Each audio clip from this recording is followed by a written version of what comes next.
for DJ Rocky's Secret Files.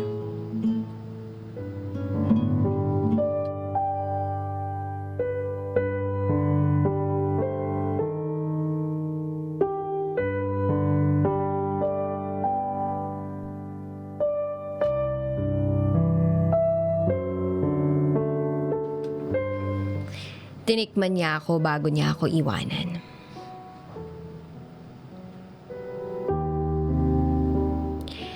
Nakatambay ako noon sa harap ng bahay namin nang bigla akong nilapitan ng best friend kong si Trixie. Gabi nun, tumayo ako sa pagkakaupo ko para i-approach siya. Sabi niya, "Oy, Bes, may ipapakilala ako sa'yo." Tapos biglang may tumabi sa kanya na lalaki. "Bes, si Ray nga pala, kaibigan ko din. Kakakilala ko lang sa kanya nung kamakailan. Nagko-compose din siya ng kanta. Sinali niya nga ako eh. Eto nakagawa na kami ng chorus." Sabi sa akin ni Trixie, habang ipinaririnig niya yung nagawa nilang chorus nang tuwang-tuwa sa akin. By the way, mahilig kasi sa music ang kaibigan kong si Trixie. Kaya malaking bagay sa kanya na makagawa ng sarili niyang kanta. To make the long story short, naging kaibigan ko na rin yung kaibigan niya. At yun ay si Ray. That night, pinilit din ako ni Trixie na sumali sa kanilang pagkanta. Kahit hindi naman ako masyadong magaling sa kantahan.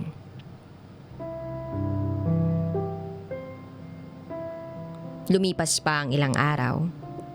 Pumunta kami sa bahay nila Ray para naman gumawa ng kanta tungkol sa breakup ni Trixie at ang ex-boyfriend niya.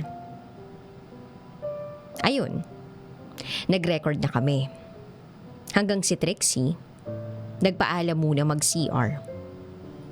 Kaya kaming dalawa na lang ni Ray ang naiwan sa recording room. Habang pinapakinggan niya yung mga na-record namin, kinausap niya ako, tinanong niya ako kung maganda daw ba yung kanta. Umuo na lang ako kasi wala naman akong alam sa mga ganun eh. Tapos, bigla niyang hinawakan yung kamay ko. Ewan ko ba? Pero nung hinawakan niya yung kamay ko, biglang bumilis ang tibok ng dibdib ko. Yung tipong parang ang init sa pakiramdam. Sa totoo lang, sa isang buwan kong kasama si Ray, parang nahuhulog na ang loob ko sa kanya. Hanggang sa gabi na namin natapos ang kanta. Ang best friend ko namang si Trixie, nag-aya ng inuman sa bahay nila para daw ma-celebrate yung natapos naming kanta. Pumunta kami sa bahay nila. Kinausap ako ni Ray na wag daw ako masyadong uminom. Baka raw kasi malasing ako. Sa isip-isip ko noon, nakakatuwa naman tong taong to. Concern na concern para sa akin. Ewan ko ba? Pero deep inside, kinikilig ako. Ayun na nga, nag-inuman kami. Hanggang sa lumabas yung mama ni Trixie at ang sabi sa amin, "Tapusin nyo na yan. Matulog ka na rin, Trixie." Pagkarinig namin na yon, parang dapat nga tapusin na namin yung ginagawa namin. Kasi sa tono ng mama niya, para itong galit. Kaya ayun, tinapos na namin. Sabi ni Trixie, "Tol, sensya na ha. Galit na si Mudra." Sumagot naman si Ray, "Wala yun, Tol. Okay lang. Gabi naman na din eh." At sumagot si Trixie. Bes, pasensya ka na rin ha. At sumagot naman ako ng, naku, okay lang yun bes. Baka hinahanap na rin ako sa amin. Pagkasabi ko nun, nagsalita si Ray. At ang sabi niya, hatid na lang kita.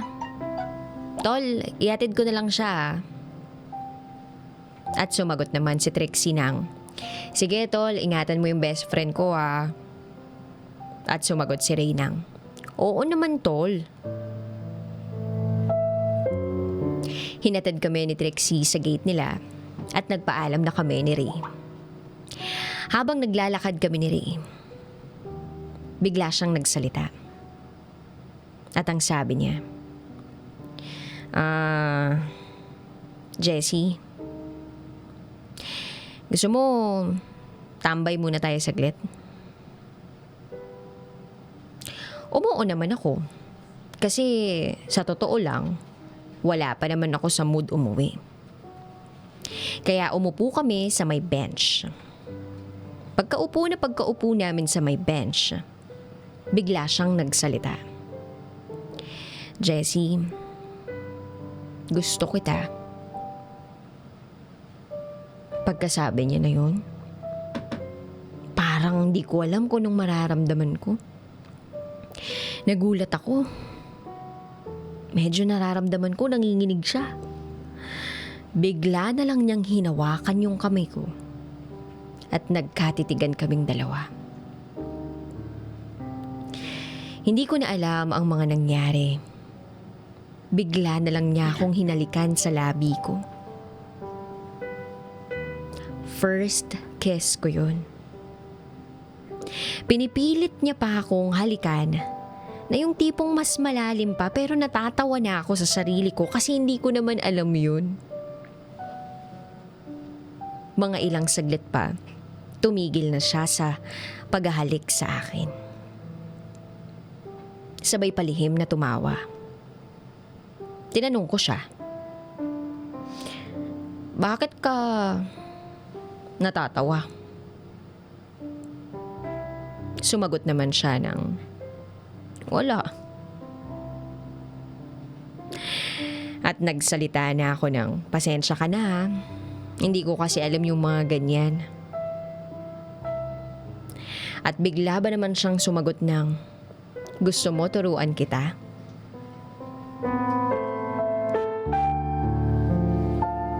Sa totoo lang, nagbibiro lang naman ako eh. Pero kitang-kita ko nung sinabi niya na tuturuan niya ako na seryoso siya. Hinila niya ako. At ayun na nga. Para bang tinuruan niya ako kung paano humalik. At hindi ko na namamalayan na meron na siyang nahahawakan na hindi dapat hawakan niya. Pinilit kong alisin yung pagkakahawak niya sa katawan ko pero malakas siya. Kaya hinayaan ko na lang. At alam ko rin sa pagkakataong yun na mali yung ginagawa namin. Kasi hindi pa naman kami. As in, wala pang kami. Hindi pa kami magjowa pero ganito na. Ewan ko ba sa sarili ko? Siguro dahil ngayon ko lang to nararanasan. Pagkatapos ng pangyayaring yun, inihatid niya ako sa amin. I'll make it clear lang ha. Walang nangyari sa amin that night. Halikan lang. Kinabukasan, nanligaw na siya sa akin. Ako naman, syempre, na fall na sa kanya. Ang sweet niya eh. Wala pang isang linggo, sinagot ko na siya. Halos araw-araw kaming nagkikita at nagde-date. Pero kasama namin si Trixie. Syempre para iwas chismis. Alam naman na ni Trixie na kami na. Kaya okay lang sa kanya. Inaasar pa nga kami minsan. Isang gabi, sabi niya sa akin, gusto niya akong makita. So ayun, pumayag naman ako na makipagkita sa kanya. Nakaupo siya sa damuhan, malapit sa bench na inupuan namin noon. Madilim doon at hindi mo mahahalata na nandoon siya. Umupo ako sa tabi niya, nagkwentuhan kami, hanggang sa nangyari na naman yung nangyari nung nakaraan. Lumalim ng lumalim ang gabi, pati ang halik niya. Pinahiga niya ako sa damuhan at maya-maya pa, biglang nangyari na ang hindi dapat mangyari. Napaiyak ako sa kanya. At ang sabi ko sa kanya, paano kung mabuntis mo ko? Bata pa tayo. Pero wala. Hindi siya nagpapigil sa akin. At ginawa niya pa ng isa pang beses. Sabi niya sa akin, okay lang to, promise. Hindi ka masasaktan.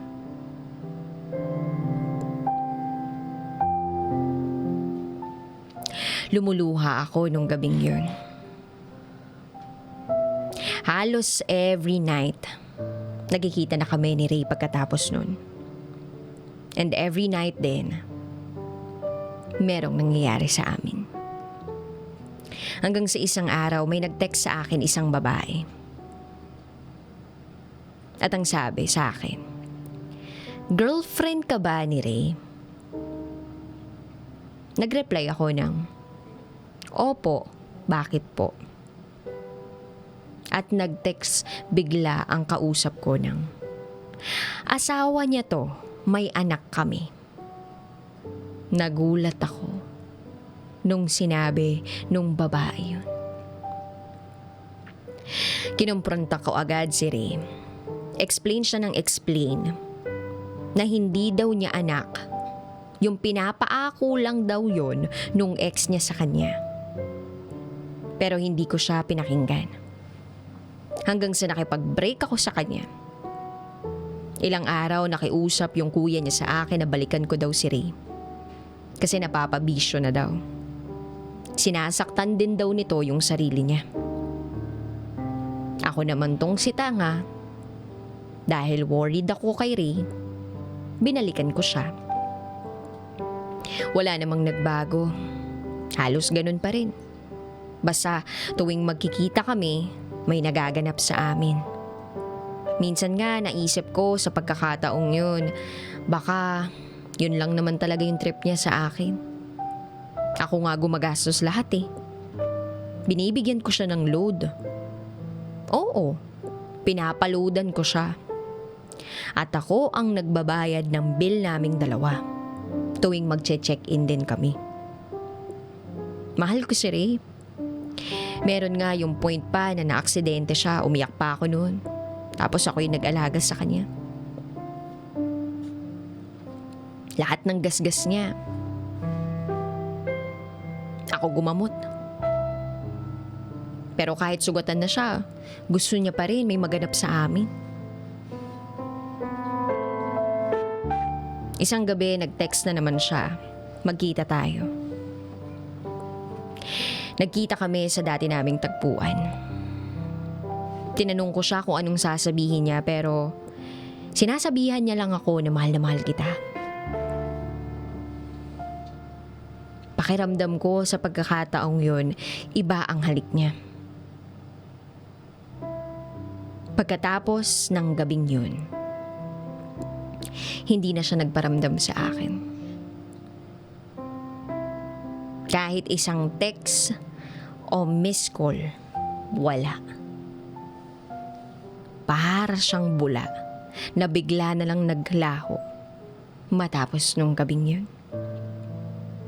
Tinanatanong ko yung sarili ko kung minahal ba niya talaga ako o sadyang tanga lang ako para magpauto sa kanya. Hanggang sa recently, nalaman ko, nabuntis na ako. Gusto ko sanang sabihin sa kanya, pero hindi ko na alam kung nasaan siya. Nagpalit na rin siya ng number. Isang araw nabalitaan ko na lang na may bago na siyang kasintahan. Hindi ko na alam kung anong gagawin ko ngayon. Sa lahat ng mga nakikinig sa Love Radio, sana matulungan ninyo ako. Ano ba yung mas makabubuting desisyon na dapat kong gawin? Ako si Jessie at ito ang aking secret file.